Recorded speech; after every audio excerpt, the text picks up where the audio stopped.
L'être humain. Tout m'est permis, mais tout ne m'est pas utile.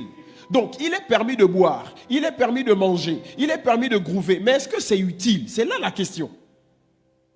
Ouais, on ne doit pas se cacher dans des raisonnements du genre ceci n'est pas interdit, c'est l'abus qui est interdit. Non, non. Vous voyez, un jour, je discute avec quelqu'un et puis je ne sais plus quel texte j'avais pris pour lui faire comprendre cela. Il me dit, pasteur, ça c'est la loi. On n'est plus sous la loi, nous sommes sous la grâce. J'ai réfléchi un peu comme Jésus devant l'histoire de cette femme-là. Il s'est penché, il a commencé à écrire au sol. Et quand je me suis retourné, je lui ai dit, dans la loi, il est écrit, tu ne tueras point, tu ne voleras point, tu n'auras point d'autre Dieu devant ta face. Est-ce que ça veut dire que dans la nouvelle alliance, on peut faire ces choses?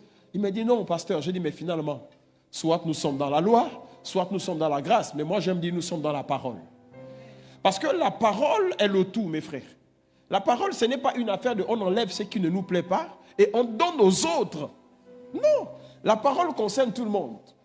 Une autre dame m'a dit, pasteur, c'est vous qui gaspillez les églises. C'est vous qui devez être nos modèles, nos exemples. Je lui ai dit, non, non, c'est Jésus notre exemple. La même parole qui dit au pasteur, tu ne tueras point, dit à toi, chrétien, tu ne tueras point.